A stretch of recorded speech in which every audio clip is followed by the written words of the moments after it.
Mabibi na mabwana, karibuni to Africa Mangrove Forum. This morning we will have a free session.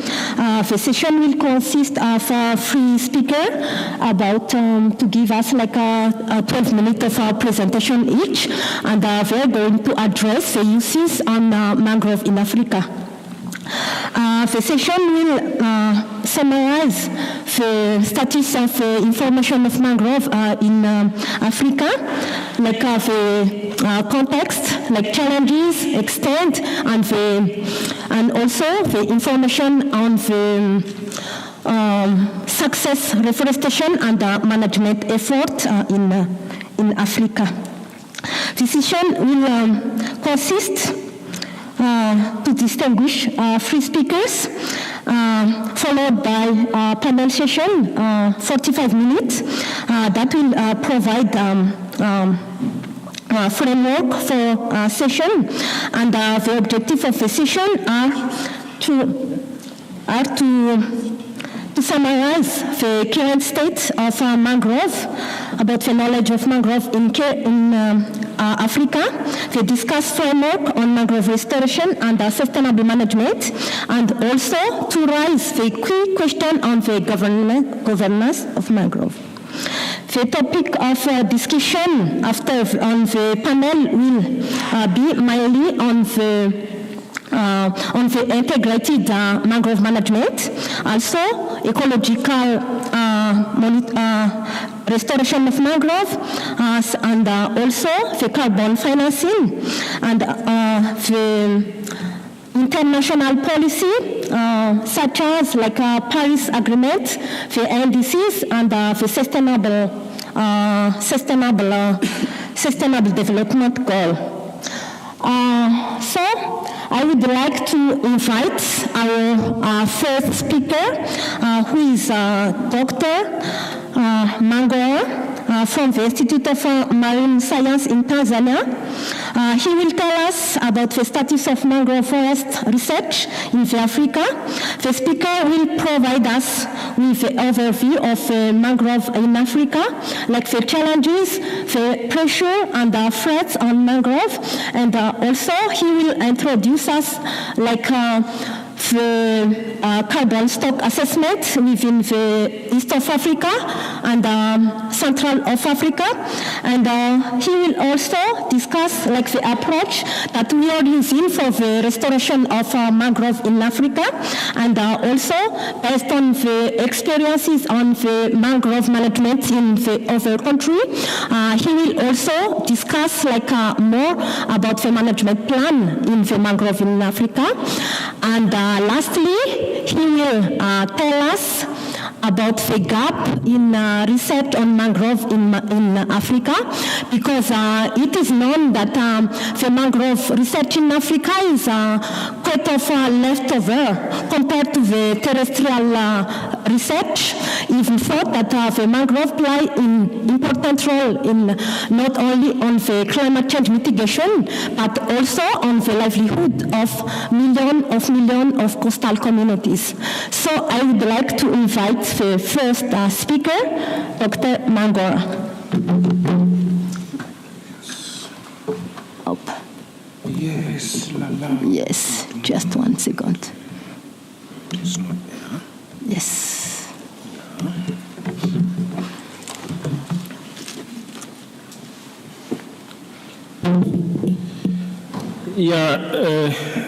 Thank you, Lalao, for that good night, especially for the ladies and gentlemen. So she put it, mabibi na mabwana, for those of you who had happened to miss. So mabibi na mabwana, ladies and gentlemen, once again, welcome to this brief side event of this huge global convention on the landscape restoration in Africa. And as Lalao said, we'll be having this brief, and we would have noticed that she indicated we'll have 3 consecutively running presentations, but very short ones, 12 minutes. So it's 12 minutes would see I'll be asked by Lalao to be done by 10 minutes, and the rest two the same. So it will be brief. And as such, we have tried we will try to give highlights and not real discussions. We will allow for plenary discussions in details when we are all done for the interest of time. As Lalao again said, I'm Mwita Mangora from the Institute of Marine Sciences of the University of Dar es Salaam in Tanzania. And again, just to let you know, I'm serving as the regional secretary for what we call the Western Indian Ocean Mangrove Network, which has been on the forefront to organize this event.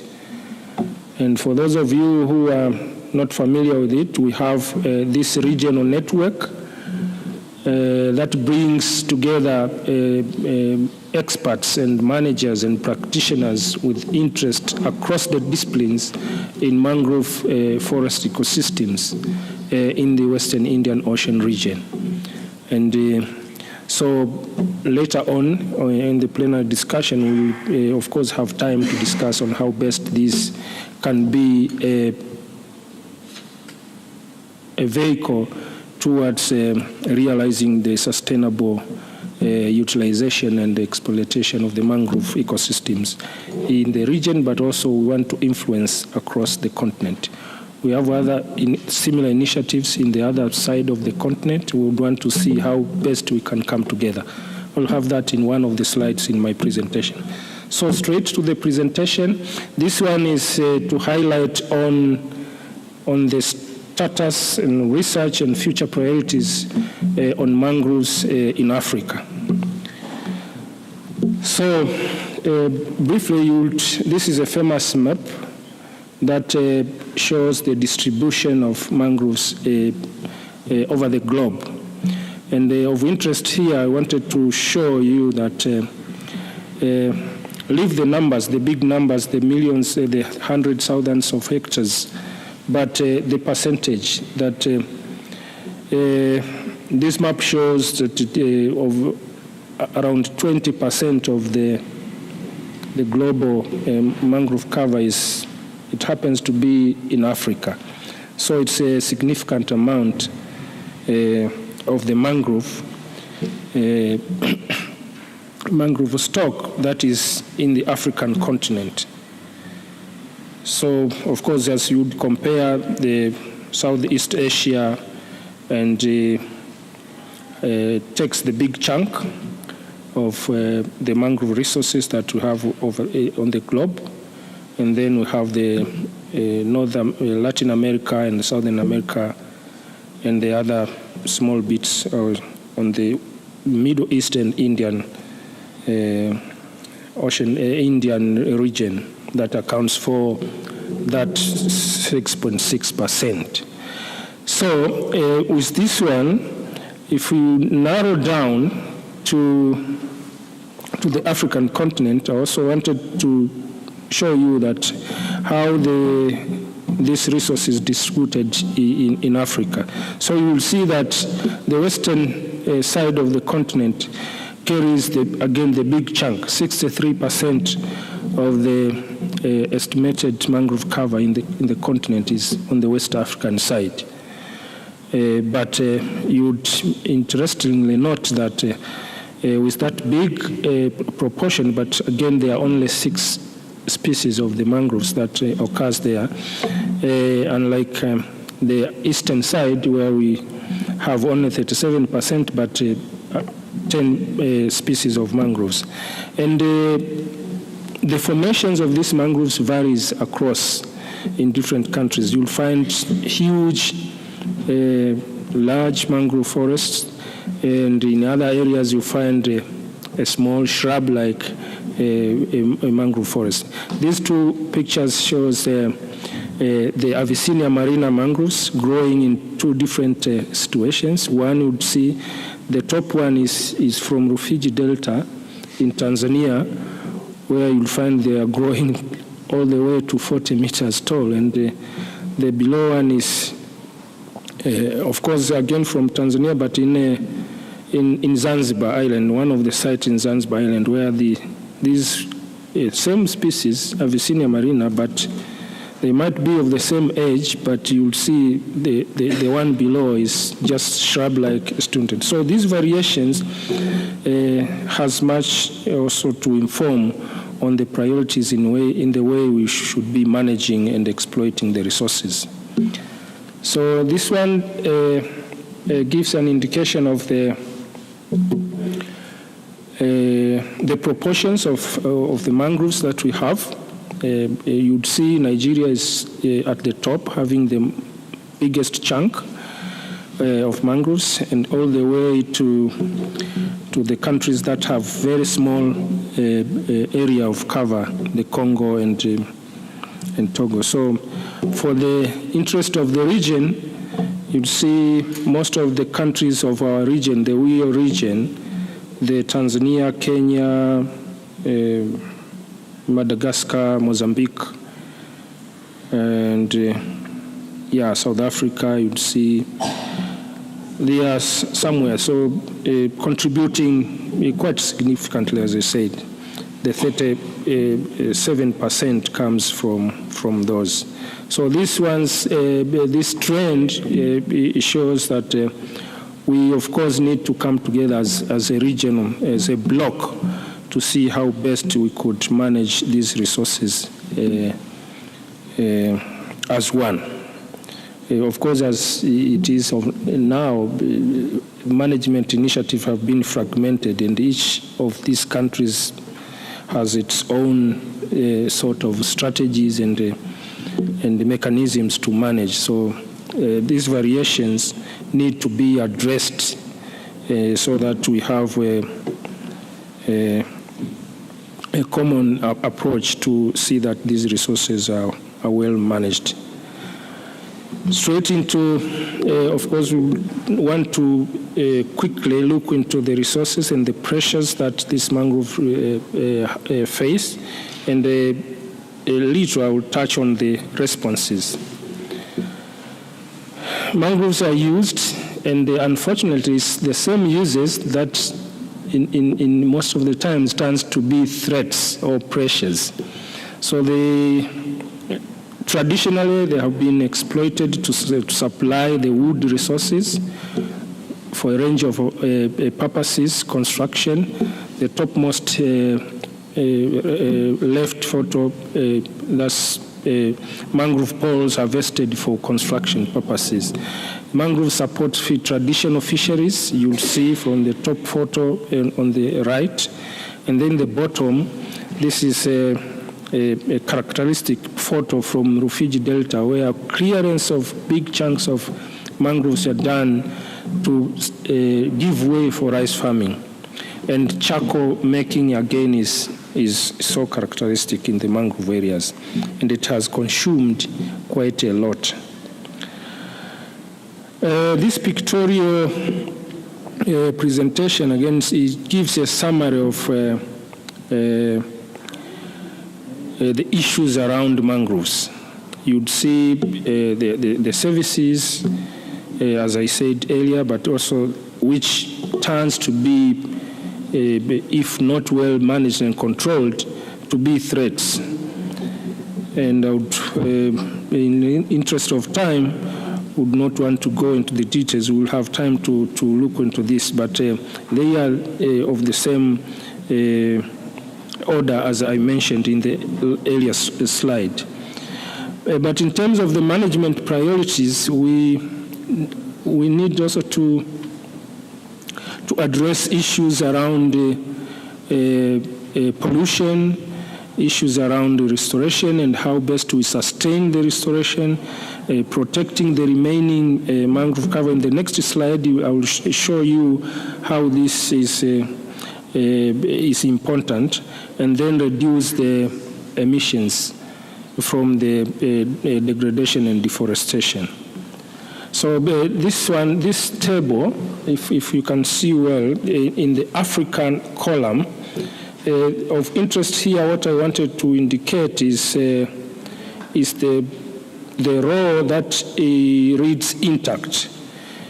You would see Africa has 70% as indicative to show that African mangroves are intact as compared to other regions. So these are the ones that we need to work upon and make sure that we don't allow further degradation. The timekeeper is pushing me. So in terms of the assessments and carbon stocks, this slide gives an indication of the comparison between the two sides of the continent, the west and east, but showing more or less similar levels of the carbon stocks that we have. But of course, this one is subject to discussion depending on how these estimations are done. Of course, there are challenges in the methodological procedures, but of importance is to note that soils are the major component of the carbon stocks that we have, and it's estimated around the same, over 70%. And we also are in the margins, around the margins of the global estimates, and even a little bit comparable to other regions, the Latin America and Asia. So in terms of restoration, there are various approaches, and I said because of the variations of the formations of the mangroves and even the dependence and traditional exploitation and uses, we have various approaches that have been applied here and there to restore degraded areas. So these can be grouped into three. There are places where government initiatives have been driving the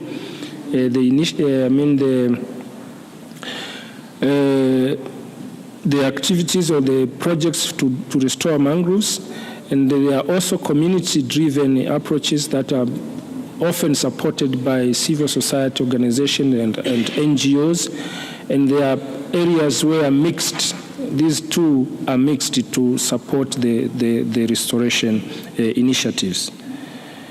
You want to note that in the West Indian Ocean, we are currently in the process of developing the regional guide as a resource to support the mangrove restoration initiatives. And those three approaches will be addressed and discussed to guide the countries in the region. And this initiative can be copied to other regions as well. In terms of management, as we have a few countries that have attempted to develop national management plans for mangroves. We have Tanzania, Kenya recently, last year, if I'm not mistaken, launched its first national management plan, and Egypt. But we have issues with this. For example, in Tanzania, we have it is as old as 40 years, but it has never been reviewed. So it has become like obsolete. It's not practical. So this is the sort of challenges that we need to address and see how effective these management plans can be to sustain the mangrove resources. The opportunities that we can use to engage is the availability or existence of the networks. I said one is our WIO mangrove network, but we know there's one in Central Africa. How effective it is, this is a matter of discussion. And then we have the overall African mangrove network. We have it almost in paper, but how we would want to make it effective enough to take lead to bring interested partners together. And so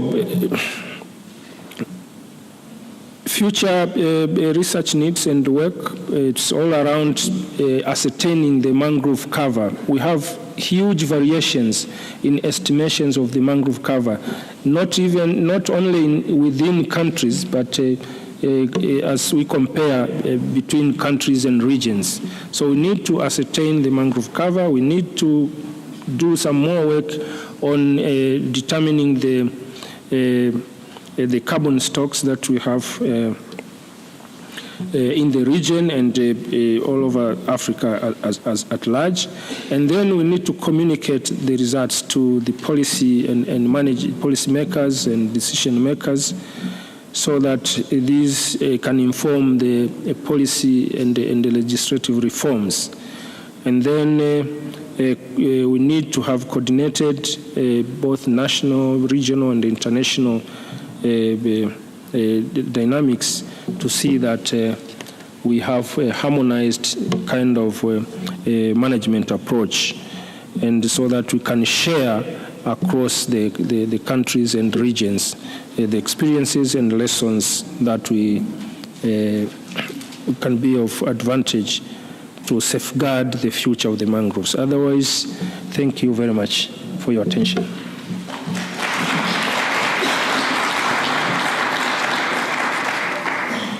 Thank you very much, Dr. Mangora, for giving us this very, very informative presentation.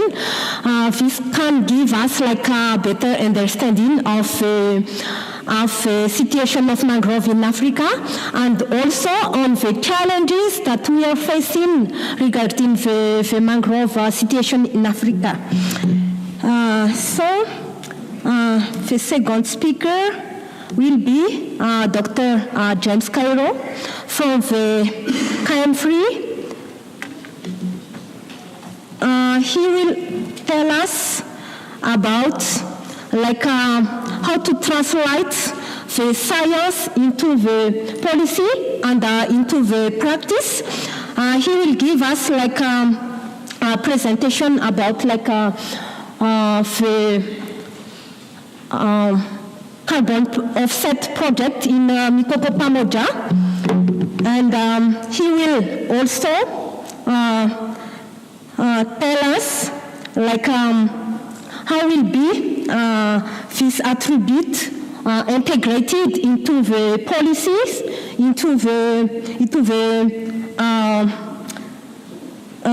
the climate change agenda in Africa. Maybe not only in Africa, but at the global level.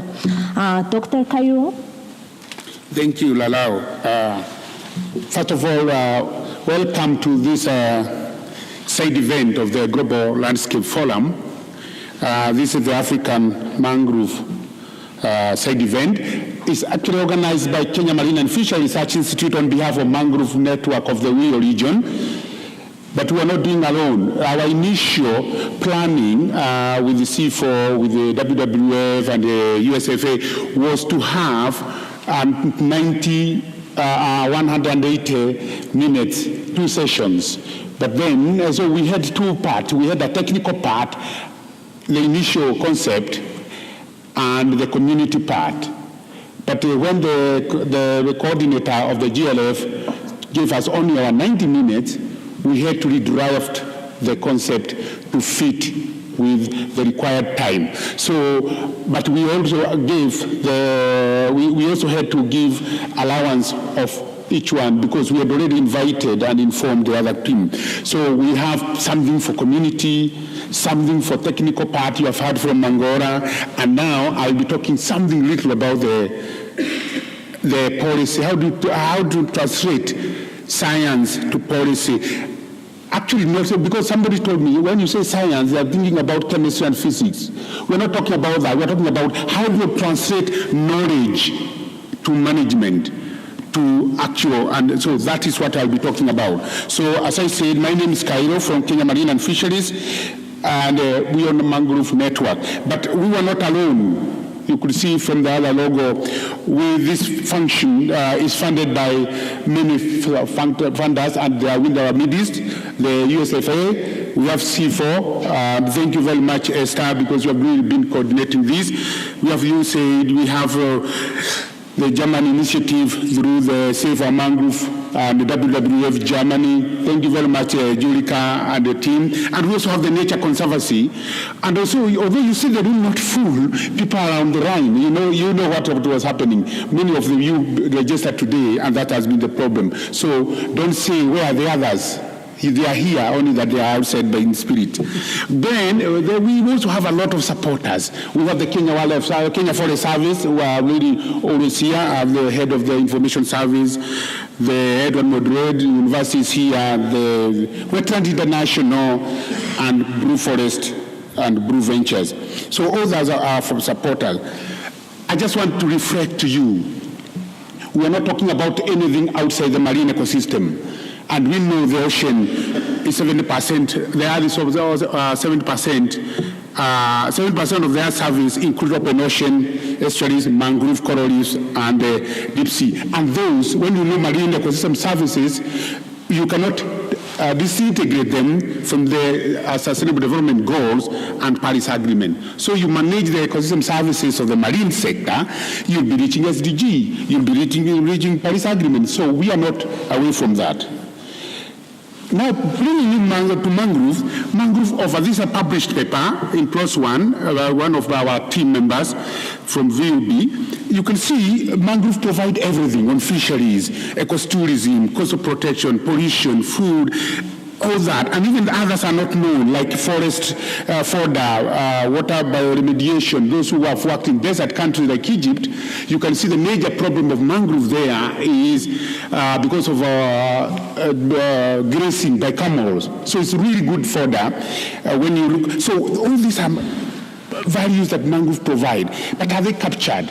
The science has told us this. But how do we transfer these to usable so that the government will support, the community will understand? That's what we are talking about. We have this knowledge, but why don't we interpret it and move it and support our mangrove better than they were? And you have been told how we are losing them. And I tell you, the root causes of losses and degradation of mangrove in Africa is cross-cutting. Yeah, what is affecting West Africa is what is affecting Eastern Africa. We have problem of population growth, the poor governance, lack of awareness, economic pressure, poverty, and whatever you see, as the first presenter show, you see degradation, harvesting of food, and this doesn't disintegrate whether you come from Cameroon, whether you come from Senegal, Gambia, East Africa. It's the same problem. So what we are talking about, how do we address this problem, and how do we how do we interpret that to policy and laws? So we have many initiatives, but the question is, are they sustainable? We have laws and legislation. Some countries have enacted laws and legislation. Like you go to Gambia, the mangrove are part of the city planning, because no mangrove, no Gambia as a city. We have mangrove in protected area. I just came from the COP, and this is a big debate. We have national mangrove management plan, like what we have happening with Tanzania and Kenya, but the other question is, are they implemented?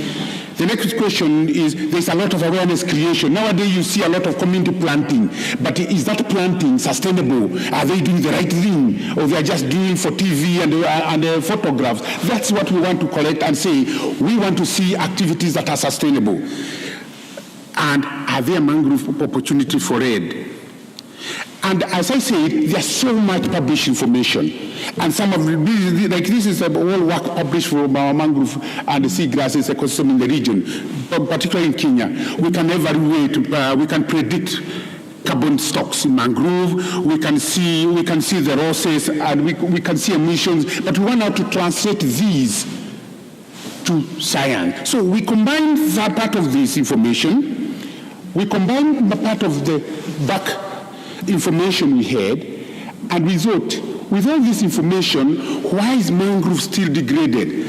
And I tell you people, if you Google Gazibe, you cannot, if you are a scholar, you cannot finish your PhD if you don't have paper from Gazibe. So it means it's the most studied mangrove in Africa.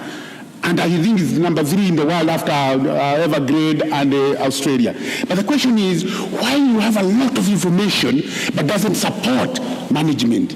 So we came up with an idea. We said, how can we compensate? How can we provide incentive to the people next to the forest so that they can protect that system? Yeah? And this is why we came with the Mikoko Pamoja. Mikoko Pamoja is nothing than mangrove together. Mikoko is Kiswahili for mangrove together, Pamoja is together. So we are talking about, let's be together for the betterment of mangrove. So this mangrove project, I will not talk about everything because you can do it. Mikoko Pamoja is all about protecting mangrove through sale of carbon trading. So we have knowledge, scientific background, what mangrove can do, how much they can capture, how much they can store. So we interpret that to science. And what we have achieved, what the community do, they protect, they do a lot of reforestation of degraded mangrove areas, and then the science is able to estimate how much carbon has been trapped. We do carbon avoided deforestation, and then we are able to estimate how much carbon is avoided. We do education and awareness, telling people, look, these mangroves are important. They are important for fisheries, they are important for shoreline protection, and they are important for cultural heritage. Then we do forest monitoring because the project is, we are following the VCS, voluntary carbon market, and with a crediting of 20 years. I'll show you where we are. And then the other activity now, we sell the carbon trade, the carbon in the international market. This is the whole cycle of Mikoko Pamoja, and if you're doing a carbon forest project, it's very easy to say, but it can be a very big challenge if you don't follow the small bits and pieces. So, in a 20 years gradation with the Plan Vivo, we have just finished the first 5 years from 2013, and every year we are being paid. We are selling 3,000 tons of CO2. Some of the project coordinator is with us here, and some of the community representatives are here. They can tell you much. So they sell 3,000 tons of CO2. That's through science.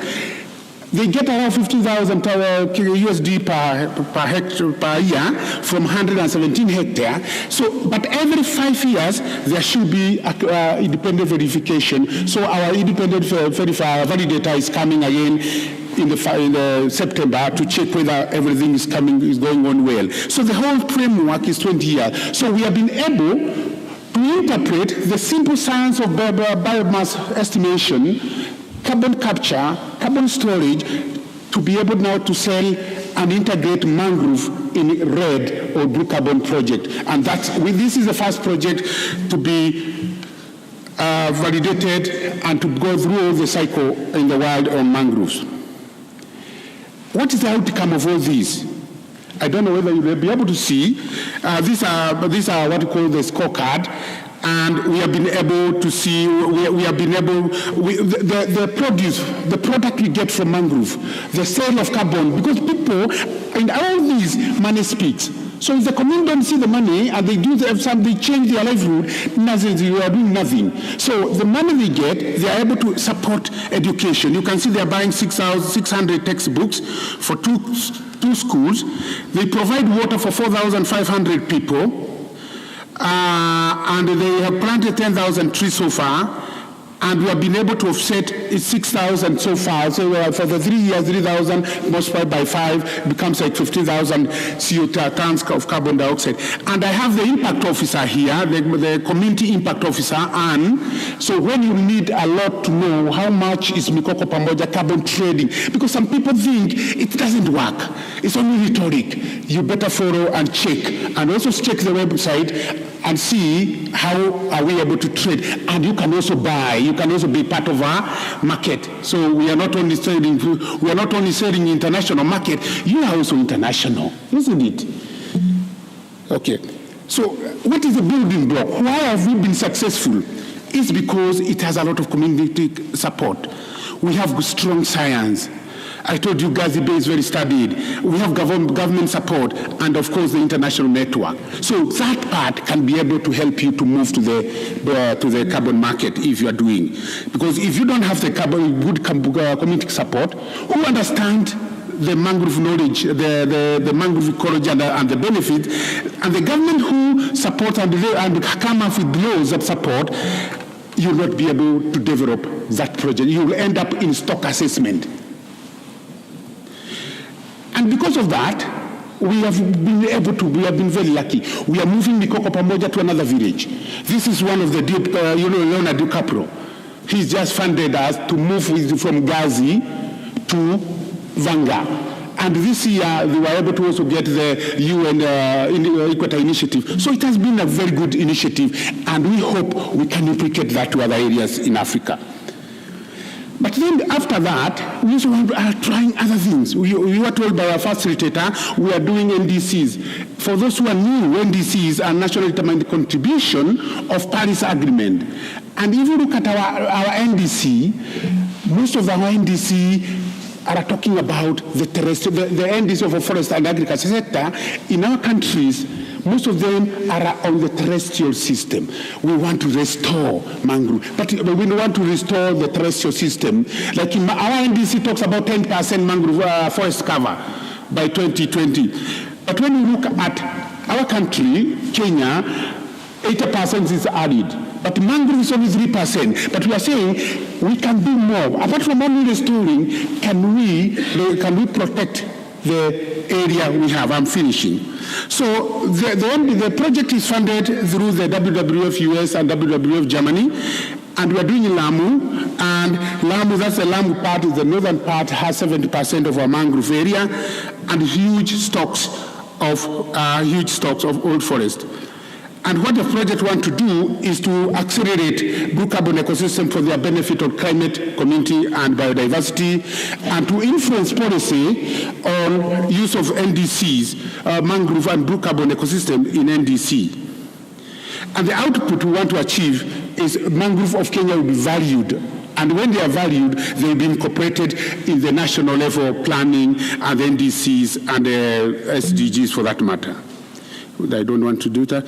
So, maybe 1 minute, I just want to caution or to urge, if we are to move forward, because mangrove you cannot run as a one department. That's why you hear I have Kenya Forest Service, I have the other department. You need to bring partners. And for them, first of all, we need to understand the needs of every of their partner. We need to listen to our consumers. We need to build capacity. We need adaptive management, change. Where do we move together? And of course, funding will always be an issue.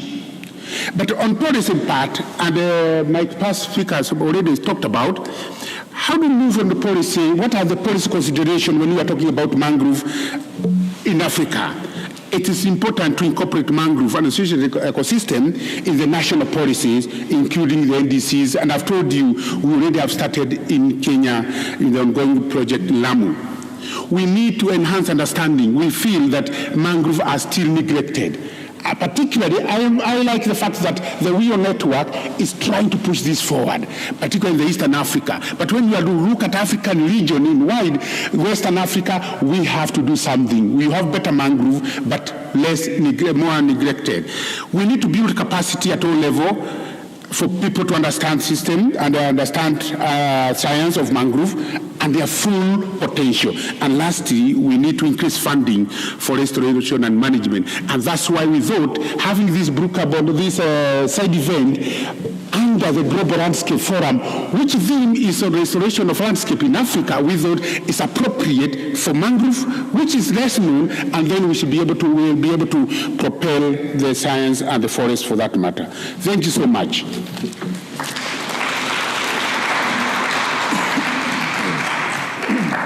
Thank you very much, Dr. Cairo, for sharing that best practice on community-led carbon project, Mikoko Pamoja in Gazi. This is like a good incentivize of local communities to protect and sustainably manage mangrove through the sale of carbon credit. Now we are going to listen the last but not least speaker, Celia Makamo. She will tell us how can mangrove restoration used to be as a tool to manage the degraded mangrove. And she will also discuss the challenges facing of mangrove reforestation in Africa. And he will also discuss how can we motivate, how can we support community engagement on mangrove reforestation, because community will play an important role of success of mangrove reforestation in Africa. Celia?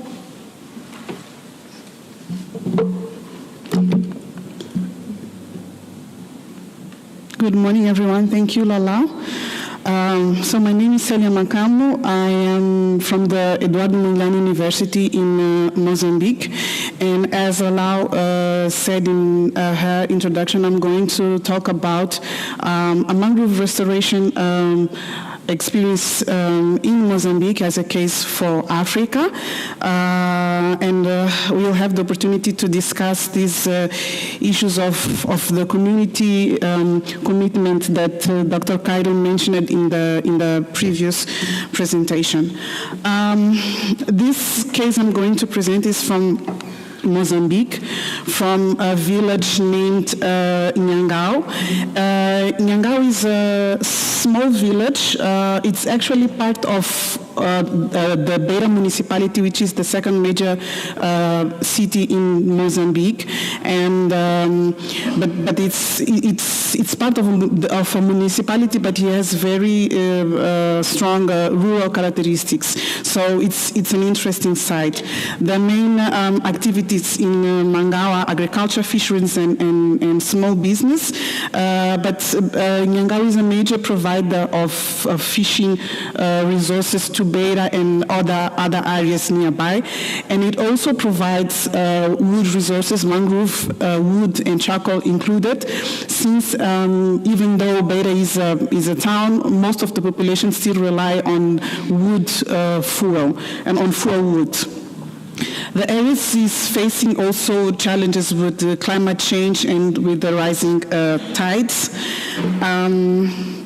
This slide shows the main uses of mangrove resources in the area. The community go to the mangroves for wood. They build furniture, building houses, domestic utensils, firewood, and charcoal. Also for medicine, for fishing, and there are several ecological services that the community can also mention, and to perform also traditional ceremonies. But what happened is that due to poverty, unemployment, a massive rural exodus that took place between 1976 and 1994 due to the civil war that we had in Mozambique. A lot of people left from the rural areas to town, to the cities where they were more due to security reasons, and these people had no jobs, so they increased the pressure over mangroves, not only for commercialization but also for domestic consumption. There was also population growth and the end of the war, because a lot of former soldiers, they had lost contact with their families, the place of origin, so they decided to stay in Nhangao, and again, because they were unemployed, they turned to mangrove cutting as a source of livelihood. And the consequences were visible for the community. The temperature in the area was very high, a lot of heat. There were storm surges, wind wheels destroyed the houses. People were forced to build houses every now and then because the houses were being destroyed by the wind. The fish stocks reduced, and also the availability of food resources was also impacted. All these impacts were felt at community level. People could see that things were changing drastically. And we have seen this happening in other places, not only in Mozambique, as like, for example, in Xai-Xai, where there was a massive flooding, and then more than 54% of the original mangrove area was cleared because of the flood, but also in other places in Africa, like for example in the Ambaro-Ambaja Bay area, where mangroves were lost due to irregular harvesting. So when the community felt these impacts on their own skin, they were the ones who had felt the need to do something. And during one of formal visits from the agriculture ministry, the communities, they said that they were suffering impacts, and they thought that was because the mangroves had been cleared. So that was a very important milestone. And the ministry immediately started preliminary studies to see what could be done, and they found that there were conditions to restore the mangroves. So between 1996 and 97, they started the activities, the preliminary studies, and the community started planting because fortunately the area was not totally degraded. So they started planting, and short after, external support came from NGOs and from other sectors of the government as well. This support from NGOs were basically in terms of money, financial support, and they also promoted demonstrative income, alternative income generation activities. And they supported also the core group that was leading the mangrove restoration activities. And it was interesting to see that about 10 years after the replantation started, there were extremely high tides in two of the places where they had restored mangroves. And the community could see that the houses that were behind restored mangroves were not impacted, but the houses that were outside that area, they were impacted. So these also brought more enthusiasm of the community to this restoration activity. So what is happening at the planting is voluntary. The people are collecting seedlings in the area. There is a core group that coordinates all the activities. They collect seeds, they select, they store, they identify the planting sites, and they do weekly planting. There are also regularly major campaigns involving people from outside the village, schools, universities, and big institutions. And because planting is voluntary, okay, and for the community, the core group from the community, they from time to time they get monthly groceries that are provided by NGOs, but that is not regular, so it's really an incentive. It's not a payment. And during planting, NGOs, they provide T-shirts, hats, and meals for the people who are doing plantings in campaigns. And here we can see what has been done so far. 10 hectares have been planted, but there is an area that was not quantified yet of natural restored mangroves that we can see here in this picture. In the first picture, you can see all the degraded area, and in the second picture, with the yellow indicators, you can see areas that were restored naturally. So, what is the strategy that the community is using for the community management? Three main aspects. They're reducing the extractive use through promoting alternative income generation activities, and I'm talking here about beekeeping, medicinal gardens, aquaculture, and nurseries for terrestrial plants, energy efficient stoves, and other things. The main actors in this management aspect are the NGOs and the government. They are providing the necessary tools, the capacity building, the financial support, and the NGOs, they have a key role in conflict management among the community.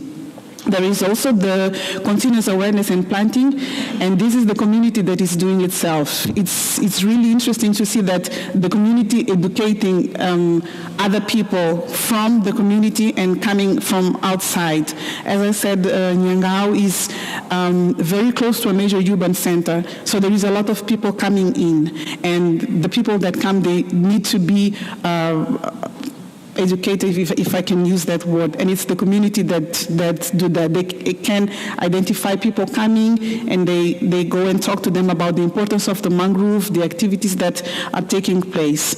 The community also created their own rules for mangrove use. There is a sophisticated system If someone wants to cut mangrove, they need a permission from the community, and that person needs to plant to replace what it has cut. If someone is caught with unauthorized mangrove poles or producing mangrove charcoal, which is forbidden, there is a system of fines. That person can either be told to plant or pay a certain amount. And if it's a person from outside the community, that person is reported to the formal authorities. So there is a very good system that is being implemented by the community. And there is also law enforcement with the local fiscals from the community, but they also work with the formal enforcement institutions. But it's also important to note that anyone, even if it's not a fiscal or formal enforcement agent, anyone can report illegal cutting and even apprehend illegal poles or the means that are being used to explore those mangrove resources.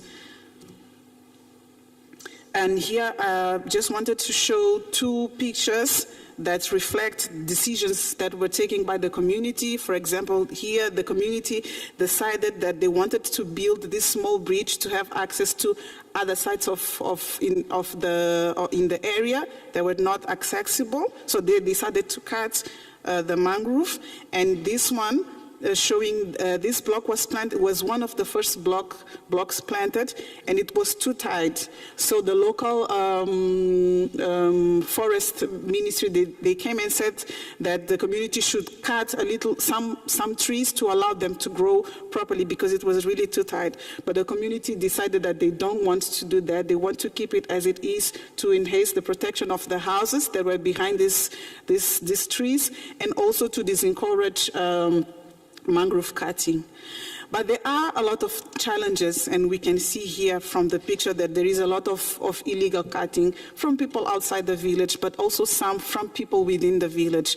There is a group of people that complies that they have been cutting and selling mangrove forever, and they feel that the rights are being violated if they are not allowed to cut anymore, and they don't have another activity that provides equivalent or more income for them.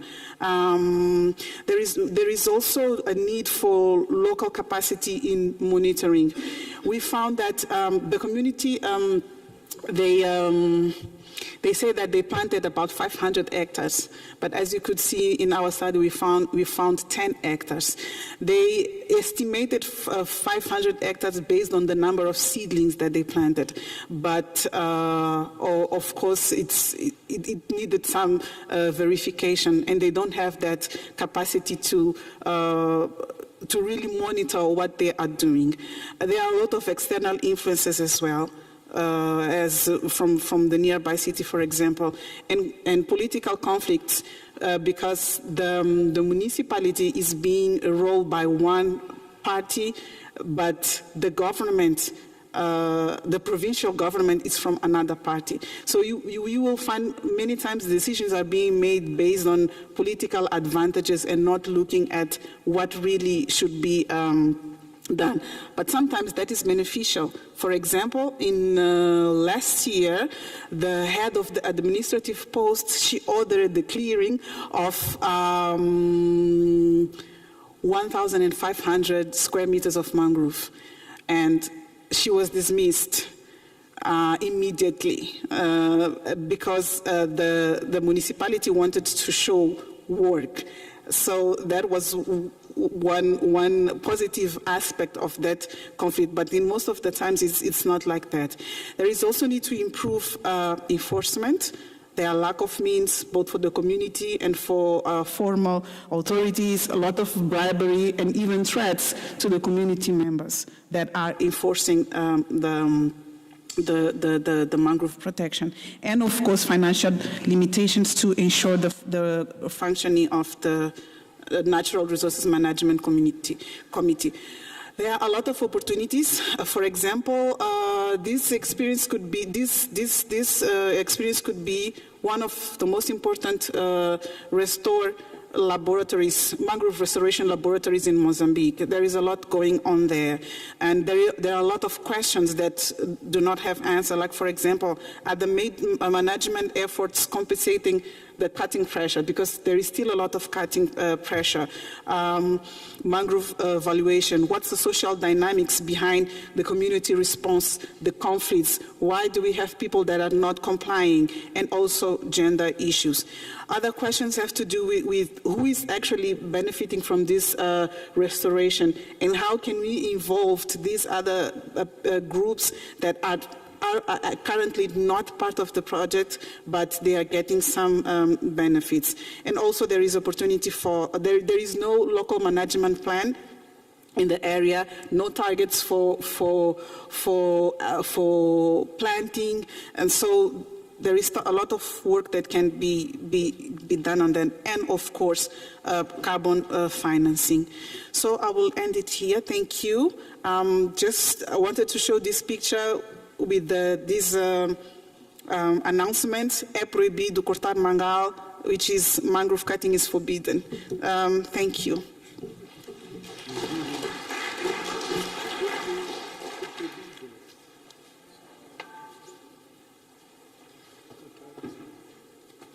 Thank you so much, Celia, for sharing us with that good initiative of local communities in mangrove reforestation. It seems like community are like motivated, even there are like no money to incentivize them to do the mangrove replantation. They are happy with the T-shirt that the NGO shared with them, which is good. And as we are almost running out of time, we will have 10 to 15 minutes for discussion and for question, if you do have a question.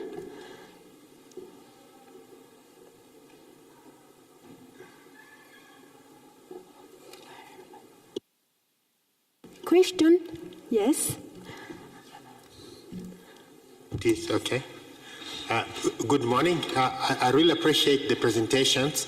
I am Salomon Bandeira from Mozambique. I will start with the second presentation by Dr. Caio, Mikoko Pamoja. I think it's always very vivid and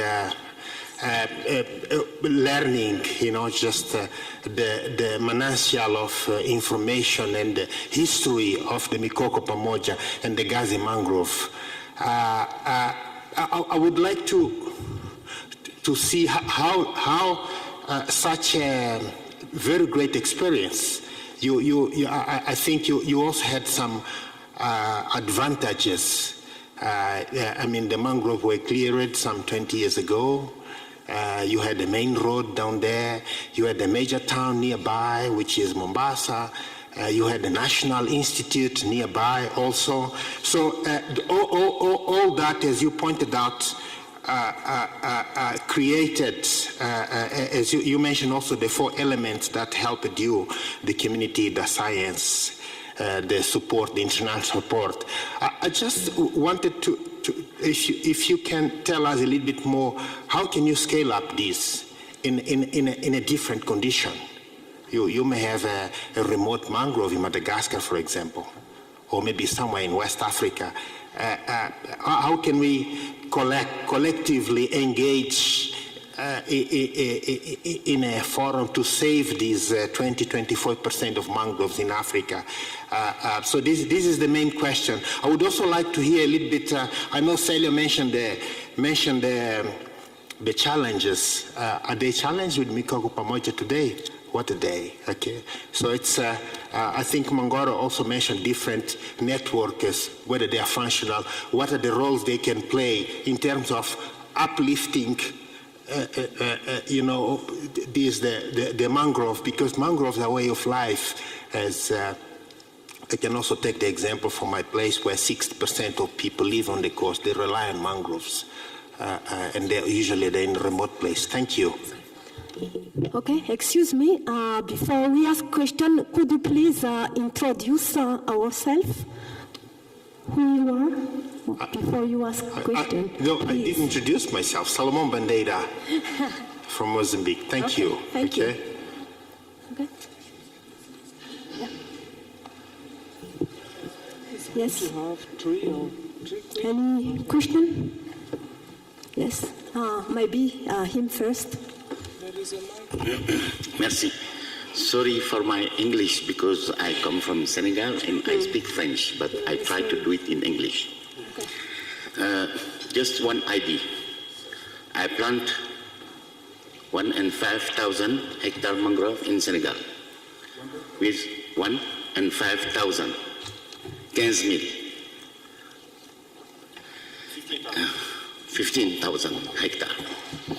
And I just an idea because for my thing, the two future money is Bitcoin and Bitcarbon. So why everybody plant mangrove in West Africa? Why we don't make like a bank? I plant 100 hectare, you plant 100 hectare, and you put all in this bank and record the carbon finance to continue and have money for continue and planting. Because all the time we say NGO give money. We say they give money, but no money for us. No money. It's very, very difficult to have money. And it's very easy to plant a mangrove. You take the seed, no nursery, nothing. You take the seed in the good moment and you put it in the land and they go. That's what we do in Senegal. And we have planting for livelihood finance carbon, 10,000 hectare, and he take money. So why we don't plant for us in a bank who is United States or C4 or I don't know. It's just an idea. But the guy who put inside this bank should first 100 hectare, 1,000 hectare, 10 hectare, take the money of carbon and continue to plant. Merci. Thank you for the question. We can have 2 or 3 more questions. Yes. Yes, please. Yes.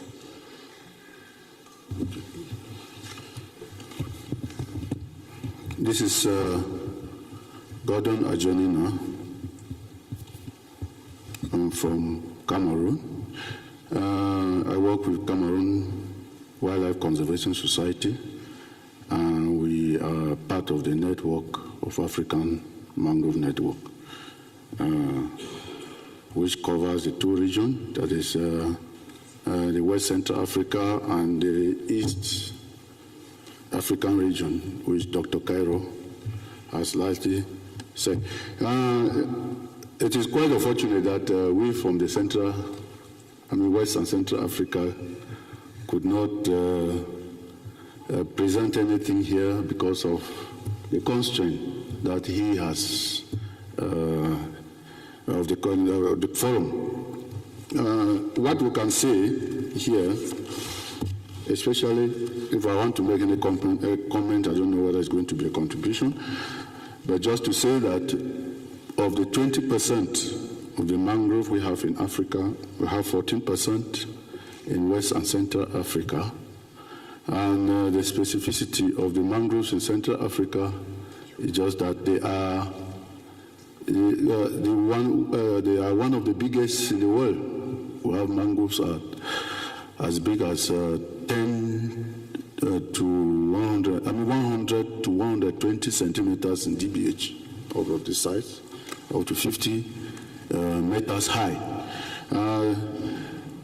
In terms of all what has been said here, also applies in West and Central Africa in terms of the threats and how we're addressing the threats is the same. But what I want to really highlight here is the participation of the private sector, which is basically not, although they are the most important actors favoring the destruction of mangroves, they are unfortunately not active in restoring mangroves. How do we do with these actors who are potentially donors, sustainable donors, but are not involved in the actions. The two mangroves are covered by two conventions. They have the Abidjan Convention and the Nairobi Convention.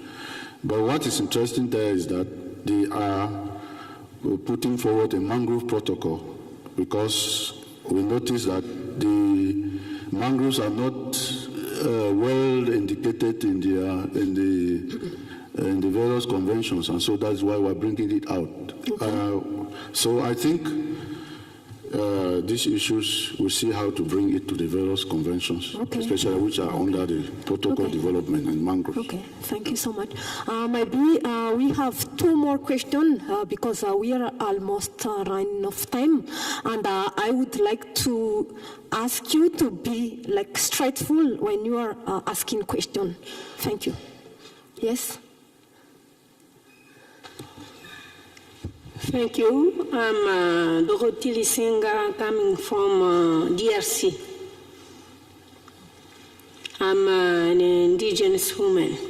So I want to hear for you, your presentation, the mangrove and the salt, because in Congo, the mangrove are cutted, and the salt coming from the sea are killing the biodiversity in the Congo River Sea. That's the problem, but you didn't talk about the mangrove and salt. And another question, I have another preoccupation, because you are talking of mangrove about the seawater, but you didn't, we have some mangrove in the river, some river, among the forest, because I'm a forest people, but you say only for the sea water. You didn't talk for another waters. That's my question. Okay, thank you so much.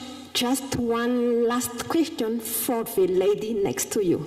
Ladies first. Sorry for the man, but I would encourage us to continue the presentation at lunchtime. Yes. Thank you so much. I'm Cecile from Cameroon. I'm coordinating the women network we call RIFACOF. Thanks for the three speakers, and I'm happy that the three of them mentioned community-based restoration. I'm interested to understand how you engage the women. No one of them talk about it. And how do you address the tenure issues, which is key in restoration? Thank you. Okay, thank you. I will give the floor to the speakers.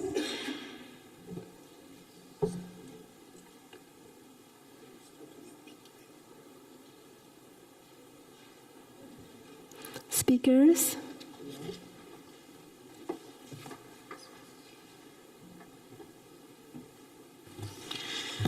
Thank you for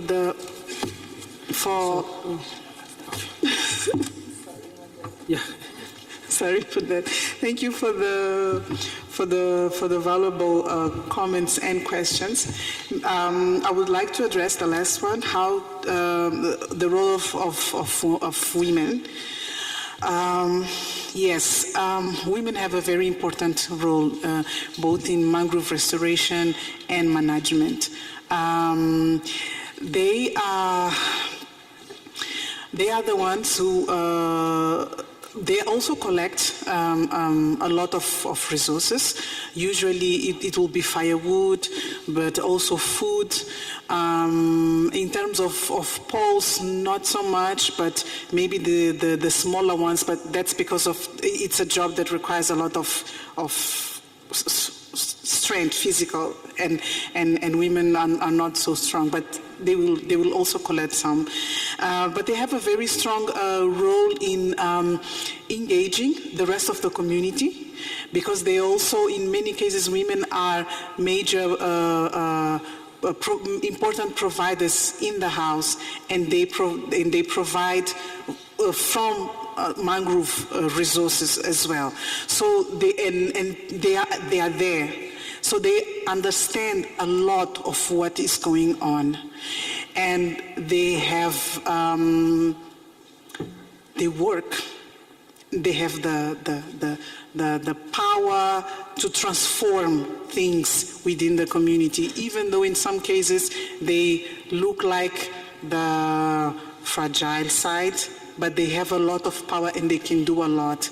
From the experience that we have in Mozambique, women are part of the Natural Resources Management Committee, and they have leading action in the Natural Resources Committee during plantings, both in terms of the core group of the resource, but also the bigger campaign, the bigger plantings. Most of the members are women. They understand, they educate the people from the community, they educate the children. So yeah, they have a very important role on that. And how to engage them? We need to involve them right from the beginning. And we shouldn't do things like, for example, start the meetings with the community only with men, and then later on involve women right from the beginning. You call men, you call women. Sometimes you may need to work particularly with women, because in some communities, for example, it might be they will not feel confident enough to express their opinions in bigger meetings, for example. So you have to study your community, you have to study the place you are working in. And if you find that it's more difficult to get them to speak, it's not that they don't have what to say, but it's mostly because they don't feel comfortable enough to do that. So you need to find different strategies to get them talk and to get them involved. But sure, you really must involve women because they get the things done. Thank you, Celia, for that clear answer of a question. And we still have maybe 4 questions to be answered, and we have like 5-7 minutes to answer that. And I would encourage you to be short but clear. Thank you.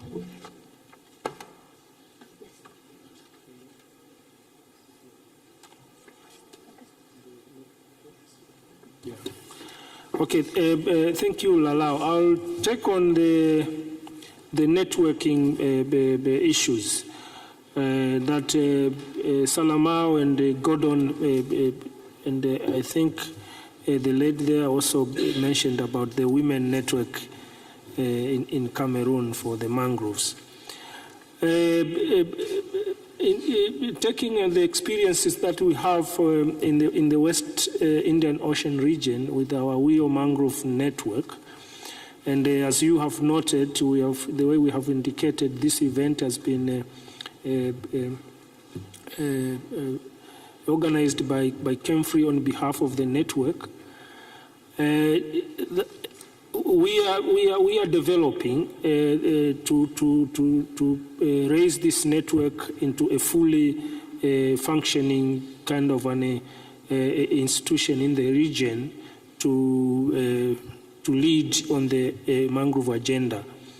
So this is what we are trying to do, and I'm pleased that Gordon mentioned about the 2 conventions, the Nairobi Convention and the Abidjan Convention for the protection of the coastal and marine ecosystems. So in our region, the very first initiative that we did was to explore and ask to anchor the network to the Nairobi Convention. And that was good. It was accepted. So the Nairobi Convention accepted to anchor the WIO Mangrove Network into its framework. And so now what we are struggling to do is to institutionalize this network and have it administratively operating as a representative for the mangroves agenda across the countries. So the contracting parties, when we have had a fully institutionalized the network, contracting parties we expect will be asked to to support the network and work with the network when it comes to the matters to do with mangroves. So what would argue and what would take advantage of this side event and this forum at large is to request for the existing networks. What we are experiencing that, yes, for example, we have the African Mangrove Network, yes, we have an example of the Women Mangrove Network in Cameroon. We, at one time, we have had the Central African Mangrove Network, but the communication between these networks is almost non-existent. So we are just operating without knowing each other. And this is a challenge that we really need to resolve. We need to communicate and understand what others are doing on the other side, so that we can really learn and share the experiences and whatever will be the challenges to manage the unique mangrove resource. So I would want to take this opportunity to argue, especially I know, Gordon, you can be a good ambassador. It's unlikely that, as you said, we could not manage to have a presentation coming from the West or even Central African region. We would have loved to do that, but the logistics and the practicalities didn't make it happen. But still, we were here, and the other lady from the Women Mangrove Network in Cameroon is here. Let us take this further and see how best these networks can be the driving vehicles to bring us together and forge our way to see that mangroves are sustainably managed and they stand to be the contributors to the national economies and the livelihood of the societies. Yeah, thank you, Chair. Okay, thank you so much, Mangora. Maybe Dr. Cairo has like an answer to some of the question, and I would really like to inform you that we can share the presentation because we do have like the contacts of you on the list, and we will make sure that we will share it widely as possible. Thank you. Okay, and also to remind you, we also have the exhibition booth. So some of the things, if you are from here, we have a booth there managed by the WWF Germany, and there will be somebody to push further any question we will not have answered. I'll just pass few questions which were asked.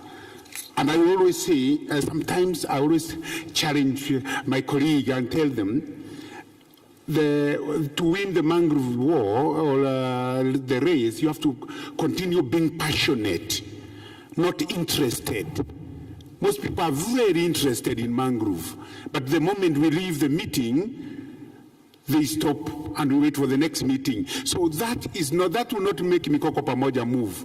So us, we have been passionate, we have driven by science, network, and that has taken us, because we always say winners, the winners don't quit. Even at times when they are so hard, we can continue going, and that's why we are the best one. So my colleague from Mozambique, we are scaling up to Mvanga. That's why we have DiCaprio, one of the greatest guy, and he's coming to Kenya to launch it because we have finished the PDD and the verifier. I like the question about the banking from Senegal. That was an excellent one. That one can only come with a partnership. I know it's possible, but the most big challenge is MRV, monitoring, reporting, and verification. How do you verify? How do you report? How do you monitor? That has been the challenge, and that's why you're talking about finance and capacity. But it can only be won if we have a network. And I'm telling my colleague from Cameroon and Senegal, the founder of Mangrove Network, winners don't quit. I think you left to go to the bullet, and you have the opportunity now to revive the Mangrove Network of Africa, such that the WIO one becomes a subset. But we don't want the child to be bigger than the father. So the father is there, and the children will come. There will be a Mangrove network of Kenya, Tanzania, but we should always fight for the African voice. And there was a good question on sedimentation. That's a big problem. Mangrove areas are dynamic. You degrade mangrove systems, the riverine one, the sediment change. So we call them dynamic system, and that unstable system. And that's why you need to manage them in an integrated plan, IZZM. So with a good plan, you are not supposed to degrade mangrove in certain areas that are sensitive to degradation, to erosion. We did not forget the riverine system. They are supposed to be managed together with the mangrove. We want to see a holistic, a landscape vision, and that's what is being propelled by African Landscape Forum. How do we see mangrove not alone, but mangrove as part of the coastal zone? If we can see that, I am telling you, we shall have a sustainable future and everything will be happy. Thank you very much for coming, and thank you very much for listening to us. Okay, I would like to thank all of the free speakers and all of the audience for your very high participation in asking questions. And I am really sorry for the time we do have, but I would encourage all of us to keep like the conversation, like the question during the coffee break or lunch break. And maybe the next plan is we can grab some tea or coffee, and there is like a session on voice of the landscape at the conference room number 2, and you are all invited to attend that. Thank you so much. Asante sana.